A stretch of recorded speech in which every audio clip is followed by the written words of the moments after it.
people talk about, they always assume that the person that you see on the corner that's ranting and raving, they're crazy. That's what people assume is what homelessness looks like. And, the thing about when you're working in advocating for the homeless, or whether you're, working in, like a homeless environment with folks, is that the thing that you want to do is the second that somebody becomes homeless is you want to try to get them in, rehoused as soon as you can, because the longer that somebody stays homeless, like if you had any depression, if you had any mental illness, no matter what it was, it's like it gets so much worse. So much worse. Kim Pickens is Victoria's most recognizable advocate for homelessness. Not only does she work with Our Savior's Lutheran every second and fourth Tuesday, Kim also participates in organization efforts to push for the city of Victoria to address homelessness and find a way to work with nonprofits to offer a solution to the growing crisis. They want to keep it all separate. They want churches and nonprofits to be responsible for everything. But the thing is, the reality of the situation is, churches and nonprofits, churches especially, have gotten away from a lot of that stuff because the government had stepped in and done things. And so now it's where they're trying to reverse it, and people keep pointing the finger at each other. Well, the churches need to do it. Oh, well, the government needs to do it. And it's like, how about we work together? How about we all just meet there in the middle and let's work together? Kim wants to hold city council members accountable, but she also feels that they don't truly understand the issues that cause and perpetuate chronic homelessness, not because they don't want to, but because they simply don't know the people suffering. They are moving in a different circle than most of the people that are in their area. And the thing is, they come out once in a while to do, some kind of a charity event, something like that. But the thing is, you don't even know who is in your district.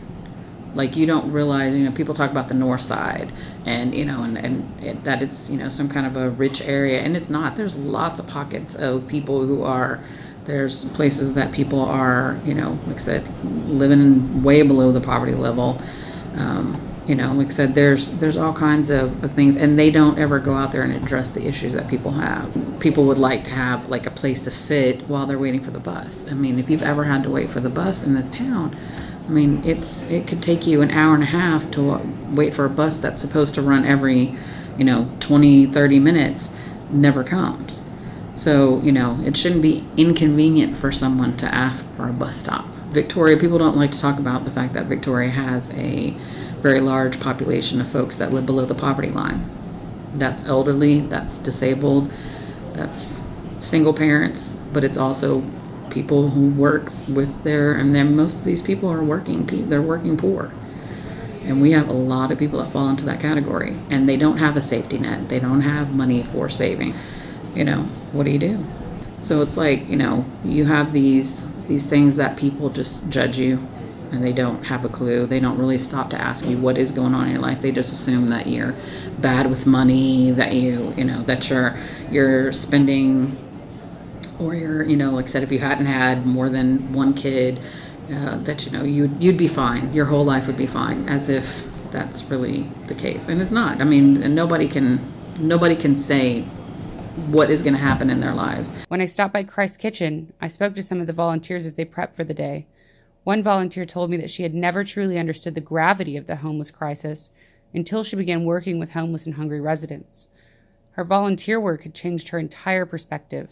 Instead of homeless people being an invisible part of the scenery, they became very much real. That it's hard to not honor people's stories by actually working super hard to make sure that they're okay.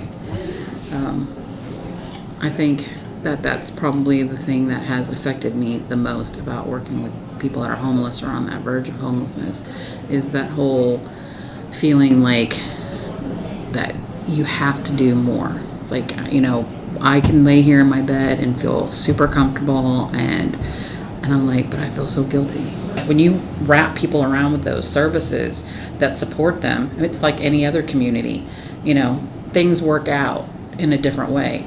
Like I said, it's not perfect, it's not 100%, but it's way better than just leaving somebody out on the street because, they're flying a sign to get high. And I can guarantee you that nobody wakes up and says, one day I want to be homeless.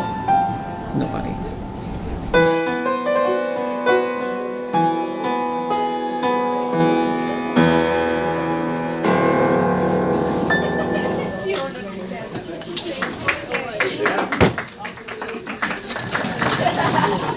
play something we know. I feel like I've been at opera.